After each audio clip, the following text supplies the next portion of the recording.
അസ്സലാമു അലൈക്കും. സമ്പത്തിൽ നല്ല ബർക്കത്തുണ്ടാവാനും നമുക്ക് ലഭിക്കുന്ന സമ്പത്ത് നമുക്ക് തികയാനും സഹായിക്കുന്ന ഒരായത്തിനെ കുറിച്ചിട്ടാണ് ഇന്നത്തെ വീഡിയോയിൽ പറയാൻ പോകുന്നത്. പരിശുദ്ധ റമളാൻ മാസത്തിലാണ് നാം എല്ലാവരും ഉള്ളത്.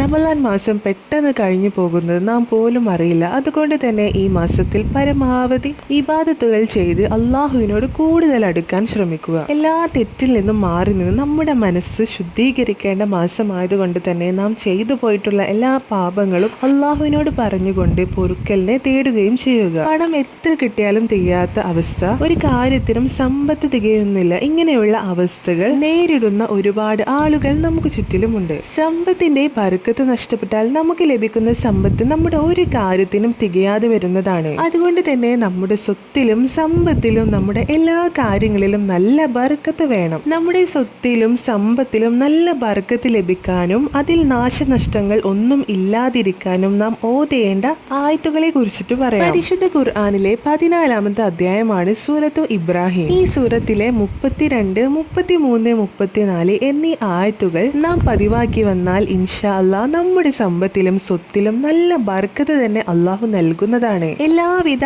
ആപത്തുകളിൽ നിന്നും നാശങ്ങളിൽ നിന്നും അവ ഒഴിവാക്കുകയും ചെയ്യുന്നതാണ്. അല്ലാഹുല്ലദീ ഖലഖസ് സമാവാതി എന്ന് തുടങ്ങിയിട്ട് ഇന്നൽ ഇൻസാന ലലൂമുൻ കഫാർ ഇതുവരെയാണ് നാം ഓതേണ്ടത്. ഈ ആയത്തുകൾ എല്ലാ ദിവസവും രാവിലെയും വൈകുന്നേരവും ഉറങ്ങുന്നതിന് മുമ്പും ഈ ആയത്തുകൾ ഓതി വന്നാൽ നമുക്ക് ഈ പറഞ്ഞ നേട്ടങ്ങളൊക്കെ ലഭിക്കുന്നതാണ്. എല്ലാ ദിവസവും 1 തവണയോ 3 തവണയോ ഈ ആയത്തുകൾ ഓതുന്നത് പതിവാക്കുക. ഇൻഷാ അല്ലാഹ് കുറച്ച് ദിവസം തുടർച്ചയായിട്ട് ചെയ്താൽ നല്ല മാറ്റം തന്നെ നമ്മുടെ സമ്പത്തിൽ നമുക്ക് അനുഭവപ്പെടുന്നതാണ്. നമ്മുടെ എല്ലാ കാര്യങ്ങൾക്കും നമ്മുടെ സമ്പത്ത് മതിയാകുന്നതാണ്. ഈ വീഡിയോ നിങ്ങൾക്ക് ഉപകാരപ്പെട്ടു എന്ന് വിശ്വസിക്കുന്നു. വീണ്ടും കാണാം. അതുവരേക്കും അസ്സലാമു അലൈക്കും.